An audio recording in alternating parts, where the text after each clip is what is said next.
Welcome to our YouTube channel for daily jobs update. और आज हम इस वीडियो में आप सबके लिए फिर से हम UPSC CDS first online form update process की अपडेट लेकर आ चुके हैं और मेरे दोस्त आपको पूरी जानकारी देंगे। जी हाँ दोस्तों, आवेदन करने का आपके लिए अंतिम मौका है।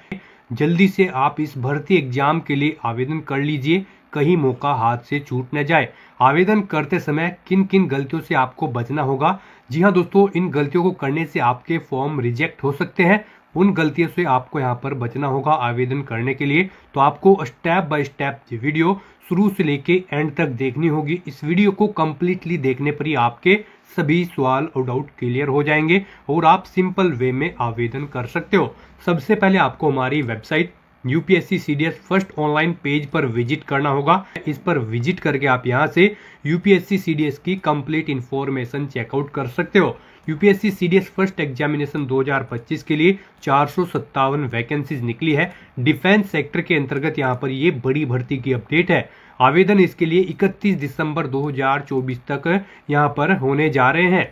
आप केवल 31 दिसंबर तक ही फॉर्म फिल कर सकते हो। केवल 2 दिन शेष है। लेटेस्ट अपडेट है, लास्ट अपडेट है यहाँ पर लास्ट डेट की। आप चेकआउट कर सकते हो। यहाँ पर ग्रेजुएट डिग्री और इंजीनियरिंग डिग्री से आप अप्लाई कर सकते हो। एज लिमिट यहाँ पर आप अलग अलग डिफेंस सेक्टर के अंतर्गत चेकआउट कर सकते हो। 200 रुपये फीस है SC/ST। फीमेल को फीस जमा नहीं करनी होगी। ऑनलाइन आप ऑल इंडिया से अप्लाई कर सकते हो upsconline.nic.in पोर्टल से।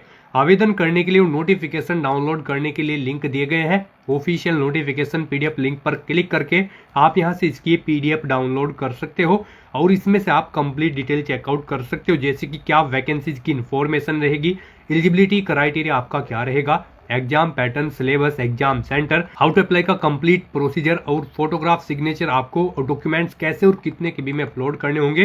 कंप्लीट इंफॉर्मेशन PDF में ही दे दी गई है। तो अप्लाई करने से पहले आपको PDF रीड करना अनिवार्य है। इसको पूरा पढ़ने से ही आपके सभी सवाल और डाउट क्लियर होंगे। PDF रीड करने के बाद में आपको अप्लाई ऑनलाइन लिंक पर क्लिक करना होगा। तो यहाँ पर ऑनलाइन का पोर्टल ओपन हो जाएगा। अगर आपने पहले से यूपीएससी के पोर्टल पर रजिस्ट्रेशन कर रखा है तो आपको directly email ID, mobile number या फिर OTR ID के थ्रू लॉगिन करना होगा। यहाँ पर सबसे पहले ईमेल आईडी और OTP जनरेट करते हुए यहाँ पर फिल करना होगा और कैप्चा कोड यहाँ पर आपको फिल करना होगा। लॉगिन टैब पर क्लिक करके लॉगिन करते हुए फॉर्म फिल करना होगा। लॉगिन करके आपका डैशबोर्ड ओपन हो जाएगा, जहां से आप CDS का फॉर्म फिल कर सकते हो। और अगर आपने पहले से रजिस्ट्रेशन नहीं किया हुआ है तो आपको न्यू रजिस्ट्रेशन की स्टेप पर क्लिक करना होगा। इस स्टेप पर आप जैसे ही क्लिक करोगे तो रजिस्ट्रेशन का ये पोर्टल ओपन हो जाएगा। वन टाइम रजिस्ट्रेशन आपको यहाँ पर करना होगा सबसे पहले और फॉर्म फिल करना होगा। वन टाइम रजिस्ट्रेशन का पेज आपके सामने कुछ इस तरह से यहाँ पर शो कर दिया जाएगा। यहाँ पर आकर आपको सबसे पहले अपना नाम एंटर करना है। अपनी 10th की मार्कशीट के अकॉर्डिंग उसे वेरीफाई कर लेना है एक बार फिर से एंटर करके। उसके बाद यहाँ पर आपसे पूछा गया है कि क्या आपने कभी अपना नाम चेंज किया है। अगर किया है तो यस करें और फिर अपना चेंज नेम यहाँ पर दें, और अगर नहीं किया है तो यहाँ पर आप नो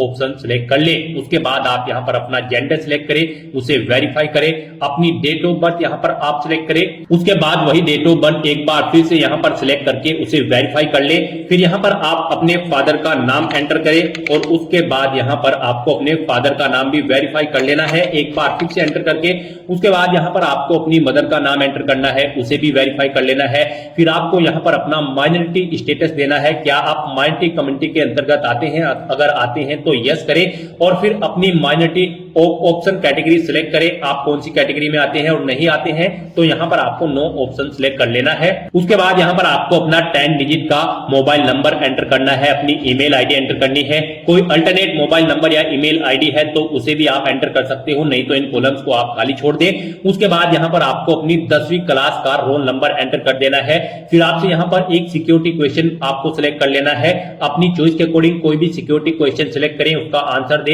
एक और क्वेश्चन आप सिलेक्ट करें यहाँ पर सिक्योरिटी क्वेश्चन 2 सेक्शन में और उसका भी आंसर आप प्रोवाइड करा दें। उसके बाद यहाँ पर आप ये कैप्चा कोड एंटर करें और फिर सबमिट बटन पर क्लिक कर दें। नेक्स्ट आपको आपने पीछे रजिस्ट्रेशन में जो डिटेल्स प्रोवाइड कराई है उनका पूरा प्रीव्यू शो कर दिया गया है। आपको सभी डिटेल्स चेकआउट करनी है। कहीं पर कोई मिस्टेक है तो आप अपडेट/चेंज हियर ऑप्शन पर क्लिक करके चेंज कर ले, नहीं है तो आप आई एग्री इस बटन पर क्लिक कर दें। उसके बाद आपके सामने कुछ इस तरह से इंटरफेस ओपन होगा। यहाँ पर आपके रजिस्टर्ड मोबाइल नंबर और ईमेल आईडी पर ओटीपी सबमिट किए गए हैं। वो ओटीपी यहाँ पर आपको एंटर करने हैं और वेरीफाई ओटीपी ऑप्शन पर क्लिक करके अपना मोबाइल नंबर और ईमेल आईडी को वेरीफाई कर लेना है। ओटीपी वेरीफाई करने के बाद आपके रजिस्ट्रेशन का फर्स्ट स्टेप यहाँ पर कंप्लीट हो चुका है।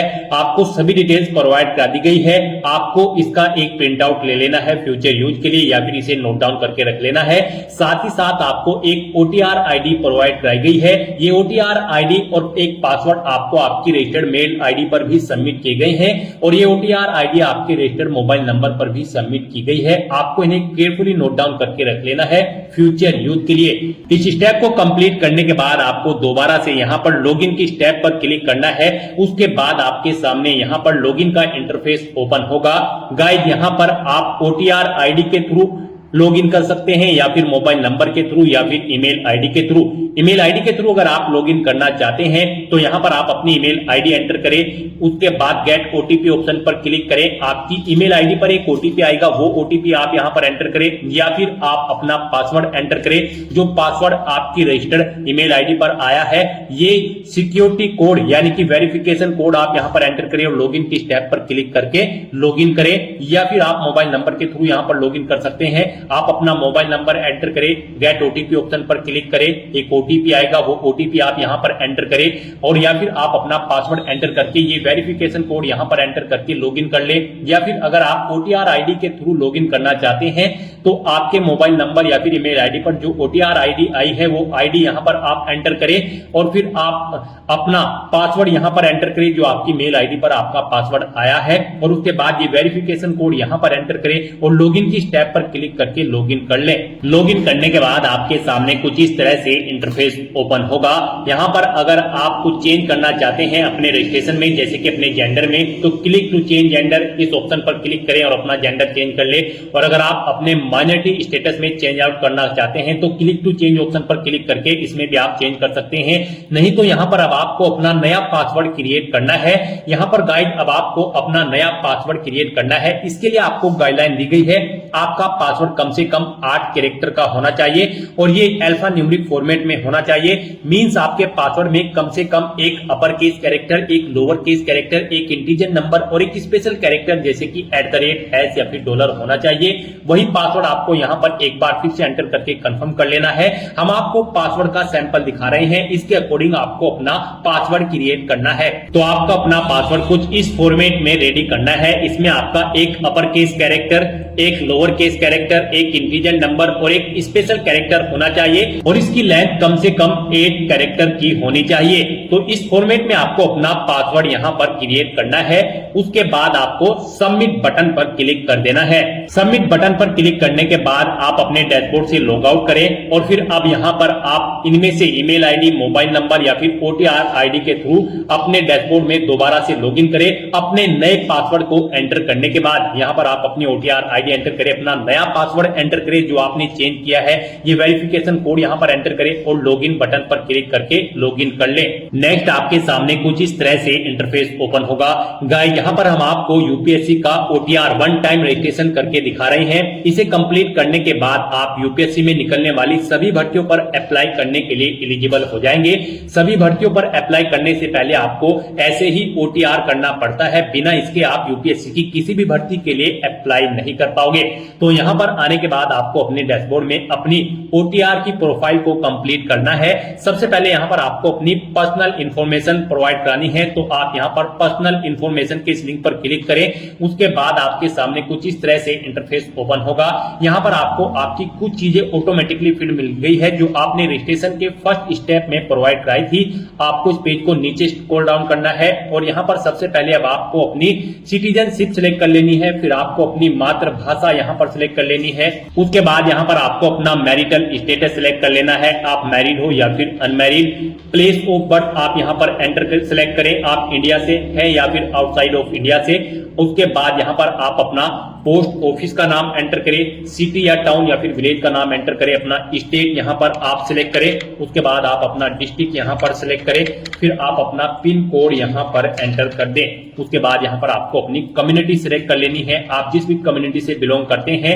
फिर अगर आप रिजर्व कैटेगरी से बिलोंग करते हो तो आप अपना कास्ट का सर्टिफिकेट नंबर यहाँ पर एंटर करें और फिर डेजिग्नेशन सिलेक्ट करें, किसने आपको आपका कास्ट सर्टिफिकेट प्रोवाइड कराया है, जैसे कि तहसीलदार या फिर मैजिस्ट्रेट या फिर पटवारी या फिर कलेक्टर। आप ऑप्शन सिलेक्ट करें, फिर आप स्टेट सिलेक्ट करें, किस स्टेट का आपके पास यहाँ पर ये कास्ट सर्टिफिकेट है वो यहाँ पर आप सिलेक्ट कर लें। उसके बाद यहाँ पर कब आपको इशू हुआ है वो डेट आप सिलेक्ट करें और फिर जिस ऑफिस से आपको ये आपका कास्ट सर्टिफिकेट इशू हुआ है उसका पूरा एड्रेस आपको यहाँ पर एंटर कर देना है। ये सभी डिटेल्स आपको आपके सर्टिफिकेट में मिल जाएगी, वहां से आपको इन्हें देखकर यहाँ पर फिलअप कर देना है। फिर यहाँ पर आपको अपना रिलीजन सिलेक्ट कर लेना है, उसके बाद यहाँ पर आपको अपनी कास्ट का नाम दे देना है, फिर आपको अपने कास्ट सर्टिफिकेट का सीरियल नंबर यहाँ पर एंटर कर देना है। फिर यहाँ पर आपको अपने कास्ट सर्टिफिकेट का सीरियल नंबर एंटर कर देना है। उसके बाद यहाँ पर आपसे पूछा गया है कि क्या आप पीडब्ल्यूबीडी या फिर पीडब्ल्यूडी कैंडिडेट हैं, अगर हैं तो यस ऑप्शन सिलेक्ट करें और फिर बताएं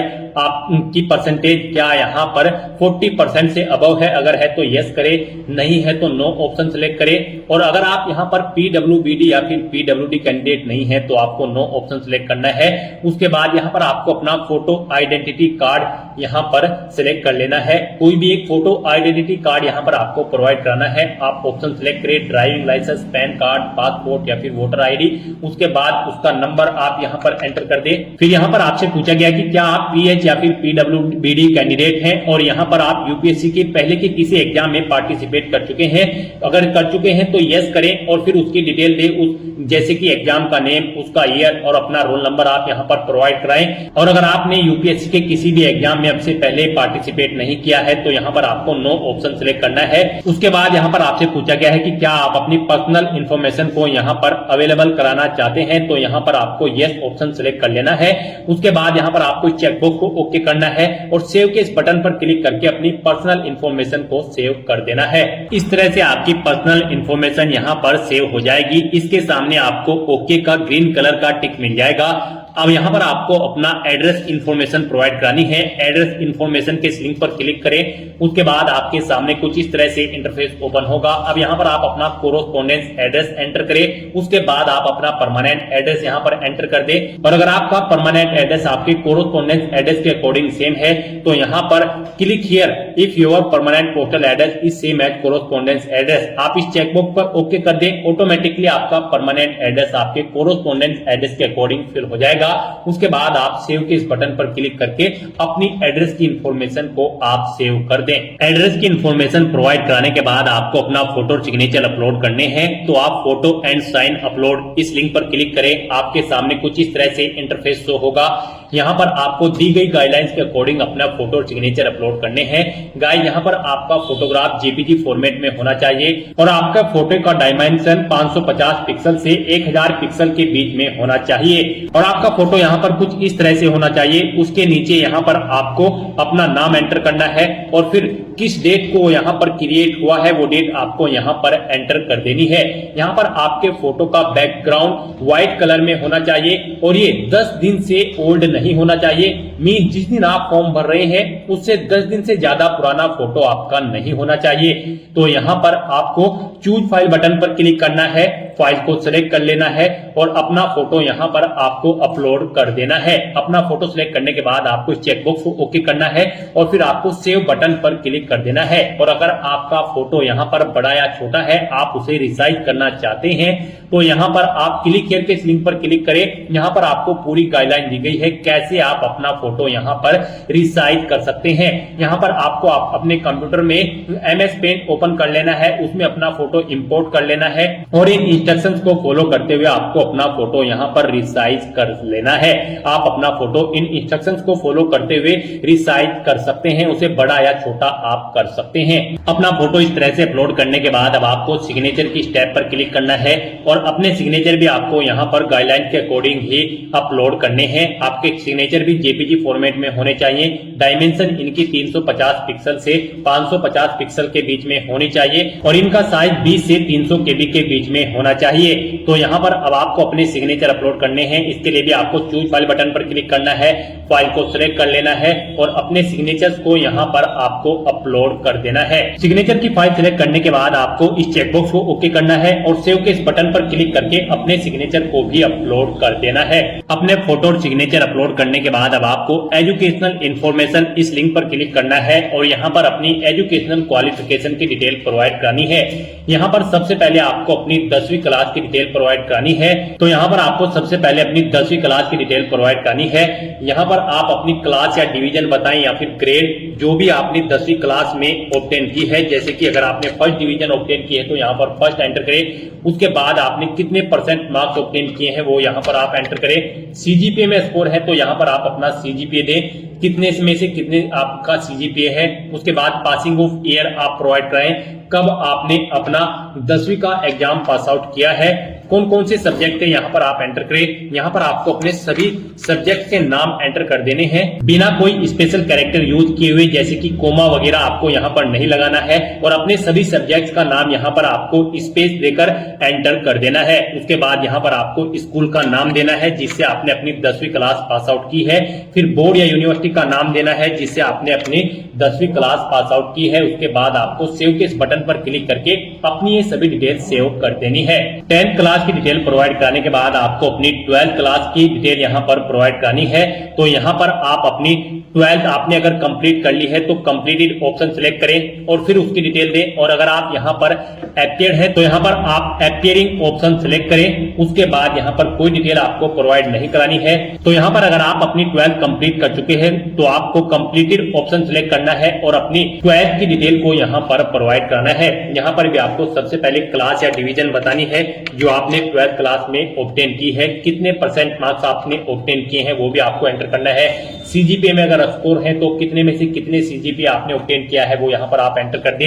ईयर ऑफ पासिंग यहाँ पर आप देख कब आपने पास आउट की है अपनी 12वीं क्लास। फिर यहाँ पर आपको अपने सब्जेक्ट के नेम एंटर करने हैं बिना कोई स्पेशल कैरेक्टर यूज किए हुए, यानी कि कोमा वगैरह आपको यहाँ पर नहीं यूज करना है। बस आपको अपने सभी सब्जेक्ट के नाम यहाँ पर एंटर कर देने हैं। उसके बाद यहाँ पर आपको अपने स्कूल या कॉलेज का नाम देना है जिससे आपने अपनी 12वीं क्लास पास आउट की है। बोर्ड का नाम देना है जिससे आपने अपनी 12वीं क्लास पास आउट की है और सेव के इस बटन पर क्लिक करके आपको अपनी डिटेल सेव कर देनी है। अपनी 12th क्लास की डिटेल सेव करने के बाद अगर आपने ग्रेजुएशन या फिर पोस्ट ग्रेजुएशन कर रखी है तो आप उसकी डिटेल भी प्रोवाइड करा सकते हैं। यहाँ पर ये यूपीएससी का ओटीआर है, वन टाइम रजिस्ट्रेशन। तो यहाँ पर आपकी जितनी भी मैक्सिमम क्वालिफिकेशन है वो यहाँ पर आप एंटर कर दें, क्योंकि इस भर्ती के बाद आगे भी अगर यूपीएससी की कोई भर्ती निकलती है और उसमें कोई और क्वालिफिकेशन रिक्वायर्ड है तो फिर आपको उसकी जरूरत नहीं पड़ेगी एंटर करने की। तो यहाँ पर आपकी जो भी मैक्सिमम क्वालिफिकेशन है आप उसकी डिटेल प्रोवाइड कराएं, क्योंकि यहाँ पर ओटीआर आपका एक बार होता है यूपीएससी का। तो आपको यहाँ पर अपनी सभी क्वालिफिकेशन की डिटेल प्रोवाइड करा देनी है।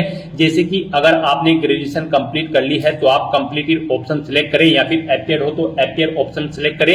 अगर आपने यहाँ पर अपनी ग्रेजुएशन कंप्लीट कर ली है तो उसकी डिटेल भी आपको सेम ऐसे ही प्रोवाइड करानी है। यहाँ पर आपको सबसे पहले बताना है आपने अपनी ग्रेजुएशन किस फील्ड में की है, यानी कि स्ट्रीम में की है, मेडिकल, इंजीनियरिंग या फिर साइंस में। आप ऑप्शन सिलेक्ट करें। अपनी ग्रेजुएशन की स्ट्रीम सिलेक्ट करने के बाद यहाँ पर आपको अपनी डिग्री सिलेक्ट करनी है, आपने किस में अपनी डिग्री यहाँ पर कंप्लीट की है।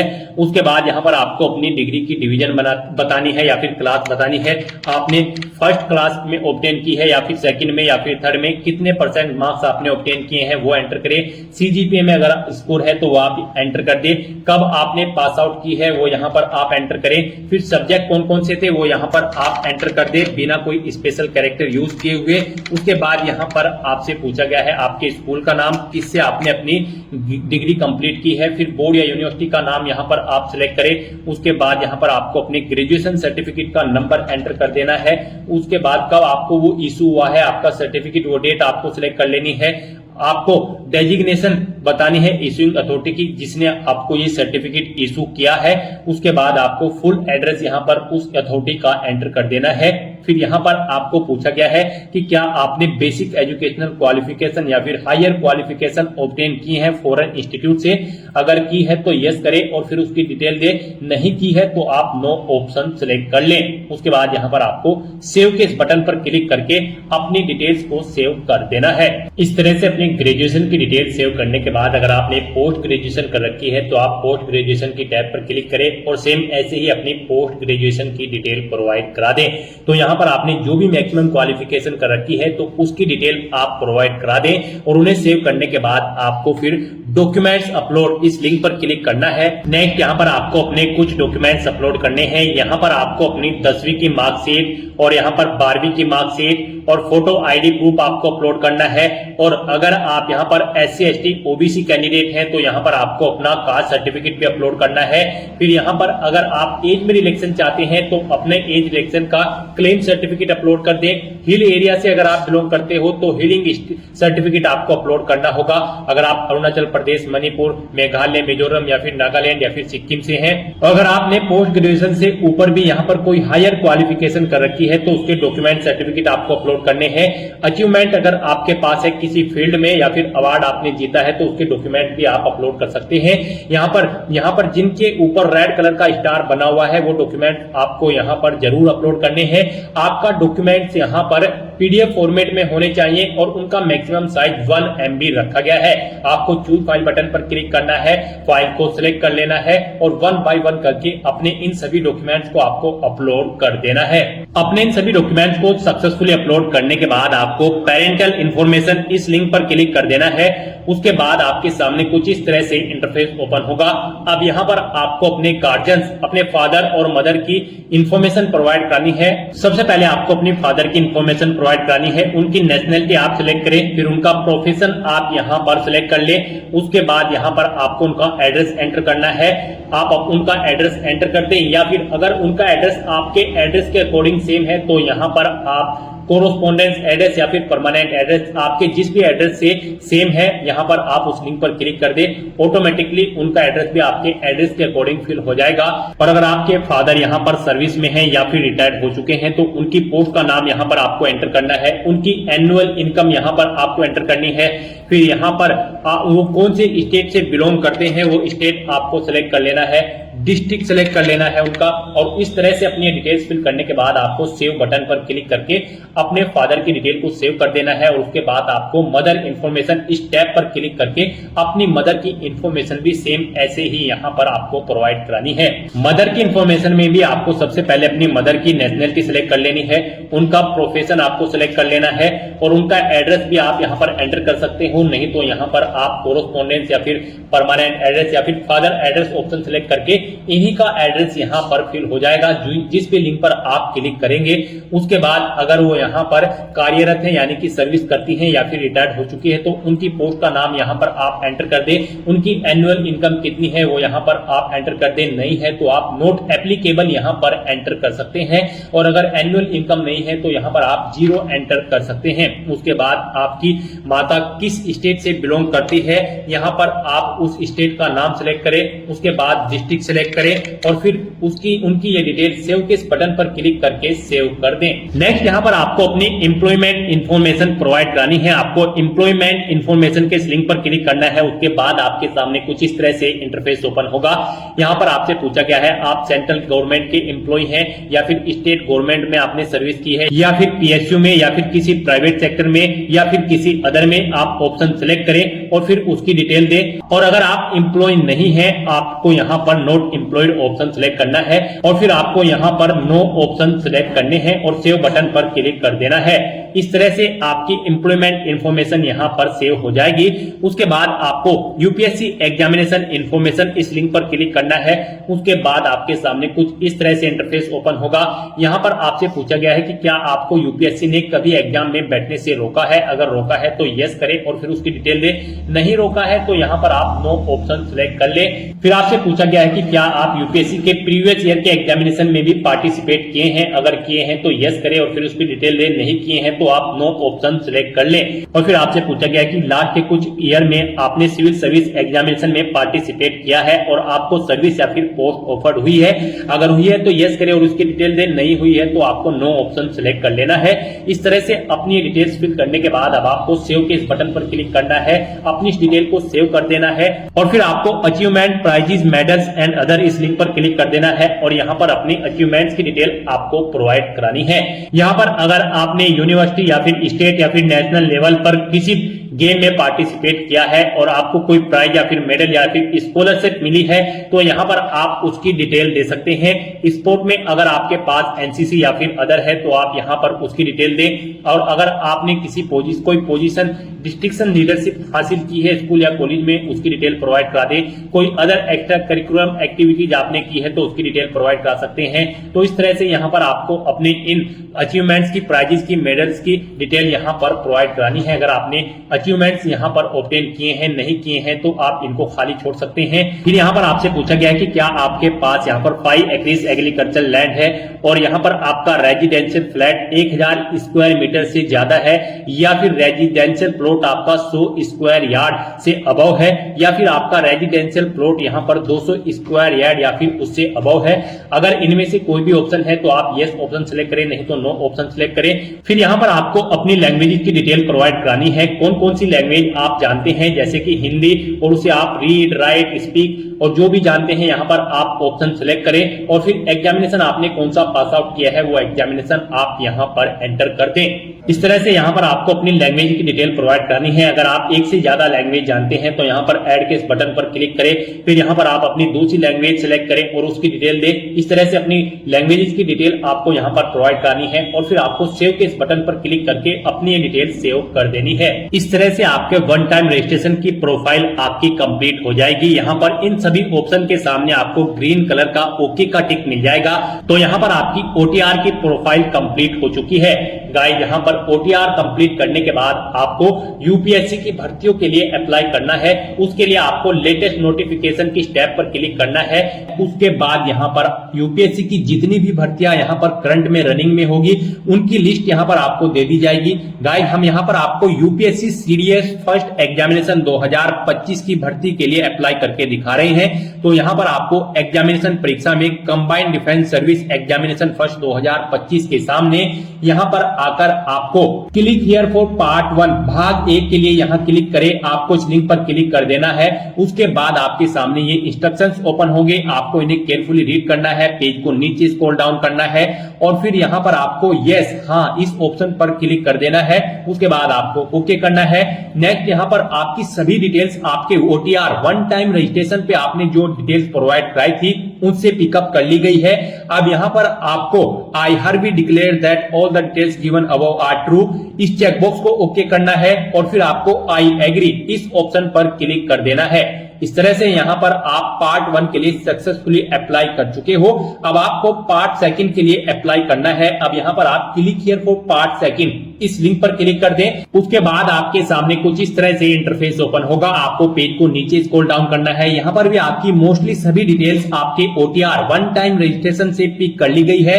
बस यहाँ पर अब आपको अपनी एजुकेशनल क्वालिफिकेशन की सिलेक्ट करनी है। यहाँ पर गाइड हम आपको बता दें, अगर आप इंडियन मिलिट्री एकेडमी और ऑफिसर ट्रेनिंग एकेडमी के लिए अप्लाई करने जा रहे हो तो आपके पास कोई ग्रेजुएट डिग्री होनी जरूरी है किसी वेल रिकॉग्नाइज्ड यूनिवर्सिटी से किसी रिलेवेंट सब्जेक्ट के अंतर्गत। और अगर आप इंडियन नेवल एकेडमी के लिए अप्लाई करोगे तो आपके पास इंजीनियरिंग डिग्री होनी जरूरी है। और अगर आप एयरफोर्स एकेडमी के लिए अप्लाई करना चाहते हो तो आपके पास ग्रेजुएट डिग्री होनी चाहिए किसी भी ब्रांच में या फिर किसी भी डिसिप्लिन के अंतर्गत, प्लस आपके पास 12वीं में फिजिक्स और मैथ एक सब्जेक्ट के रूप में होने अनिवार्य है या फिर आपके पास कोई बैचलर डिग्री होनी जरूरी है इंजीनियरिंग के अंतर्गत। यहाँ पर यूपीएससी सीडीएस की इन स्ट्रीम्स में अप्लाई करने के लिए तो यहाँ पर आपको अपनी चॉइस के अकॉर्डिंग आप जिस भी ब्रांच के लिए अप्लाई करने जा रहे हैं आपको अपने अकॉर्डिंग अपनी डिग्री सिलेक्ट कर लेनी है।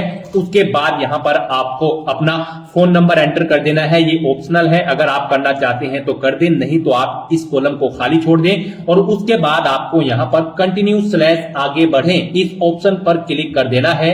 नेक्स्ट आपके सामने कुछ इस तरह से इंटरफेस ओपन होगा। अब यहाँ पर आपको अपनी कोर्सेज की प्रेफरेंस देनी है। यहाँ पर अगर आप ऑफिसर ट्रेनिंग एकेडमी को फर्स्ट नंबर पर प्रेफरेंस देना चाहते हैं तो इसके सामने के बॉक्स में आपको 1 एंटर करना है, और अगर आप IMA इंडियन मिलिट्री एकेडमी को सेकंड प्रेफरेंस देना चाहते हैं तो इसके सामने आपको 2 एंटर कर देना है। तो इस तरह से आपको अपनी चॉइस के अकॉर्डिंग यहाँ पर अपने कोर्सेज की प्रेफरेंस देनी है। यहाँ पर गाइड प्रेफरेंस देते वक्त अगर आपकी qualification INA Indian naval academy या फिर किसी और कोर्स के लिए मैच नहीं करती है तो उसके सामने प्रेफरेंस में आपको 0 एंटर कर देना है। उसके बाद यहाँ पर आपसे पूछा गया है कि क्या आपके पास NCC का C प्रमाण पत्र सीनियर डिवीजन सेना, नौसेना, वायुसेना अकादमी है, मिलने की संभावना है या फिर मिलने की संभावना है। अगर है तो यहाँ पर आप सिलेक्ट करें कि आपके पास आर्मी का C प्रमाण पत्र है या फिर नेवी का या फिर एयरफोर्स का, आप ऑप्शन सिलेक्ट करें, और अगर नहीं है तो आपको नन ऑप्शन सिलेक्ट करना है। नेक्स्ट आपसे पूछा गया है कि क्या आप सैन्य बल में कार्यरत हैं, अगर है तो यस करें, नहीं है तो आप नो ऑप्शन सिलेक्ट कर लें। उसके बाद आपसे पूछा गया है क्या आप सैनिक स्कूल से संबंध रखते हैं, अगर रखते हैं तो यस करें, नहीं रखते हैं तो नो ऑप्शन सिलेक्ट कर लें। उसके बाद यहाँ पर आपको कंटिन्यू / आगे बढ़ें इस ऑप्शन पर क्लिक कर देना है। नेक्स्ट आपको आपके एप्लीकेशन फॉर्म का पूरा प्रीव्यू शो कर दिया जाएगा। आपको सभी डिटेल्स केयरफुली चेकआउट करनी है। कहीं पर कोई मिस्टेक है तो आप अपडेट / सुधार इस ऑप्शन पर क्लिक करके उसे अपडेट कर ले, नहीं तो यहाँ पर अब आपको ये कैप्चा कोड एंटर करना है और फिर आपको आई एग्री, मैं सहमत हूं, इस ऑप्शन पर क्लिक कर देना है।